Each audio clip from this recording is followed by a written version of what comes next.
স্বাধীন বাংলাদেশ তো আমরা আবারও হয়েছে দ্বিতীয়বারের মতো। সবসময় আমরা একজন একজনের পাশে দাঁড়িয়ে সুন্দর বাংলাদেশ গড়ে তোলার জন্য একসাথে আগাতে পারি। যেই বাংলাদেশকে আমরা খুব সুন্দরভাবে খুব গর্বের সাথে বাকি অন্য সব দেশের কাছে আমরা প্রেজেন্ট করতে পারি। অবশ্যই যদি এক কথায় বলতে চাই তাহলে বলতে চাই আমি নিরাপদ একটা বাংলাদেশ চাই।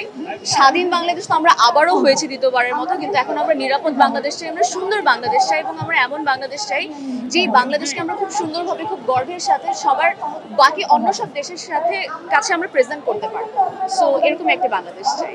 দেখেন, রিকভারি তো আসলে রিকভারি মানে সবসময় সময় লাগে, এত তাড়াতাড়ি তো রিকভারি হওয়া পসিবল না। তো আমাদের আস্তে ধীরে সুস্থে কাজটা আগাতে হবে। একদিনে অবশ্যই হবে না, দুদিনেও অবশ্যই হবে না, it will tax time. But আমাদের এই যে ধৈর্য ধরে আস্তে আস্তে করে বুঝে শুনে সামনে আগাতে হবে। স্যান্ডেলিনা সো, রূপচর্চায় আভিজাত্য। দেখেন, সব জায়গায় তো আসলে অনেকভাবে অনেক জায়গা আটকানো, অনেক অন্যায়, অনেক কিছু হচ্ছে। এগুলোকে পেরিয়ে আমরা কিভাবে সামনে আসতে পারি সেটা আমাদেরকে ভাবতে হবে। আর আমার কাছে মনে হয় আমরা একটু পজিটিভ কথা বলি, আমরা যেটা হচ্ছে ভালো চেঞ্জেস যেটা হচ্ছে এটা নিয়ে কথা বলি। কি হবে না হবে এটা তো আস্তে আস্তে, আমরা অনেক কিছু চাই, আমাদের অনেক কিছু ডিমান্ড আছে, যেটা আস্তে আস্তে হবে।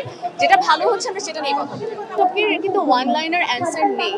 সব ঊর্ধ্বে আমরা চাই খুবই নিরাপদ একটা বাংলাদেশ। এবং একই সাথে আমি এই মুহূর্তে আমাকে যারা শুনছেন না তাদেরকে বলতে চাই, যেহেতু আমাদের বাংলাদেশে নিউ ফর্ম হচ্ছে, একটা বলা যায় হচ্ছে নতুন জন্ম, এবং আমাদেরও কিন্তু নতুনভাবে ভাবার একটা অনেক বড় জায়গা আছে। আমরা এতদিন যেভাবে ভাবতাম এভাবে ভাবলে হবে না, আমাদেরকে নতুন করে ভাবতে হবে। এবং এই আন্দোলনে আমি একটা ব্যাপার খুব সুন্দর করে খেয়াল করলাম, এখানে কিন্তু আমরা একজন আরেকজনের জন্য দাঁড়িয়েছি। এটা যাতে এই টাইমটাতে শেষ না হয়ে যায়, এটার জন্য সবসময় আমরা একজন একজনের পাশে দাঁড়িয়ে সুন্দর বাংলাদেশ গড়ে তোলার জন্য একসাথে আগাতে পারি।